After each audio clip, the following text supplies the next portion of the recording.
have a good fence? I Yes. see a lot of table saws out there, and they don't do a very good job.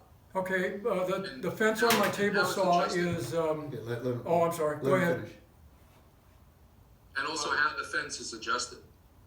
And Yeah, how the fence is It's gotta adjusted. be adjustable, but a lot of the fences are cheap, they're very, how would you say, narrow, so you can't, every time you clamp it down, it doesn't come back to that 90 degrees or 0 Yeah, degree I'm not setting, touching those fences. because it's got play in it. Those are the cheaper ones, Yeah. unless you got something like a, what do they call it, Bessmeyer?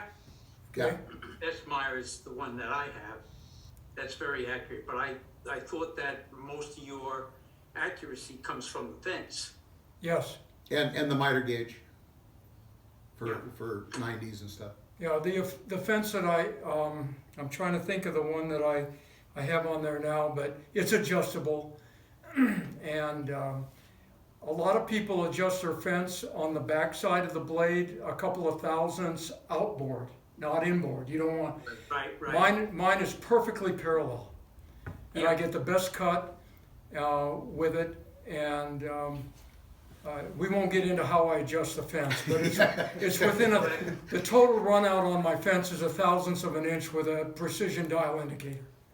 Right, that's about what I have, and that's adjusting the trunnion, everything. Oh, yeah. I have a unisaw also, but it's from 1940s Wow, Cool. or 50s. mine's 1985. Yeah, you win. Yeah, no, mine is real old age. No, you got the good one. Yeah. Yeah, it's the good one, you're right. Yeah.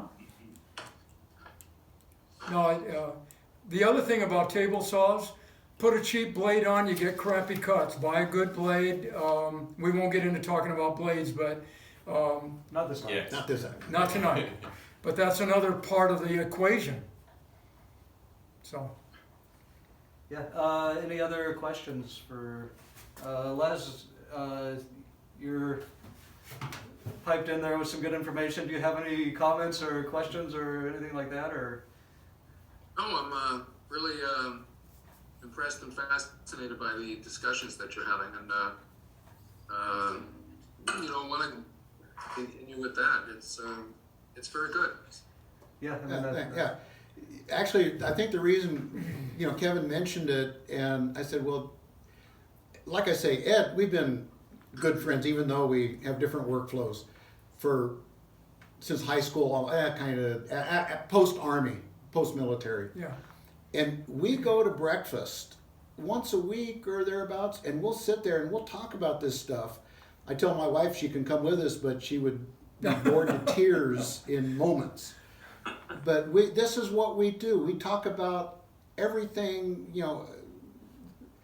our philosophies of making, cutting wood and making things, and it's just a wonderful experience to have had Ed all these years. Again, his precision has made me a better woodworker. I strive to work as precisely as Ed does, and I think I've had a little bit of influence on him in loosening up a little bit. If you look at Ed's recent furniture, it's incredible. So, Well, thank you. on that, yeah. it is. It's really a personal thing. That's all it is. It's what's inside you, your passion, or again, where you want to go with this. If you really are a perfectionist, well then, the way I look at it is I go out in the shop and I say to myself, what do I want to make? I can make anything. I can do a triple compound mortise and tenon joint because I have the equipment. Now, you might say, well, I'd like to do a triple mortise compound joint, but I don't have the equipment to do it, so I can't do it. So you have to ask yourself, what do you want to do? You want to do it or you don't want to do it? Take your choice.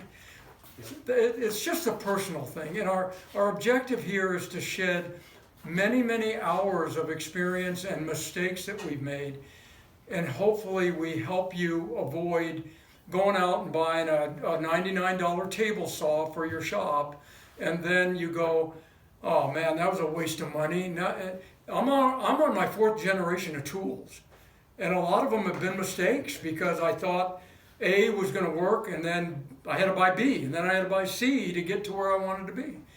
So the whole idea is to help you guys make informed decisions. That's all. Yeah. It's And- not to do any more than that. Yeah, and kind of like I say on the website, is my eventual plan is to give anyone here that's more experienced with this stuff a platform to also have similar discussions on what you want to as well, not just the meeting here with us, but more often, you know. And I'm just getting started, getting people and getting people signing up and stuff. But the plan is to grow this and give more people the opportunity to share their information too. And that way you just don't have to hear Ed and Dennis talk nonstop.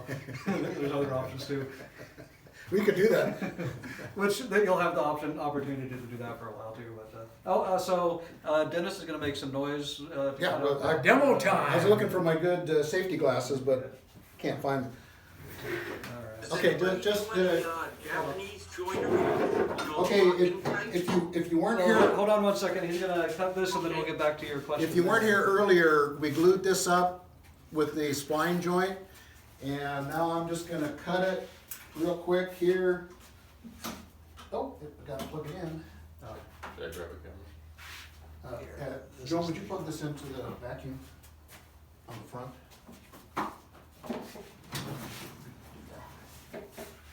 Plug it in where? Oh, right here, I'm sorry. Will it fit? It's. There you go. Wasn't quite, got it? Hot.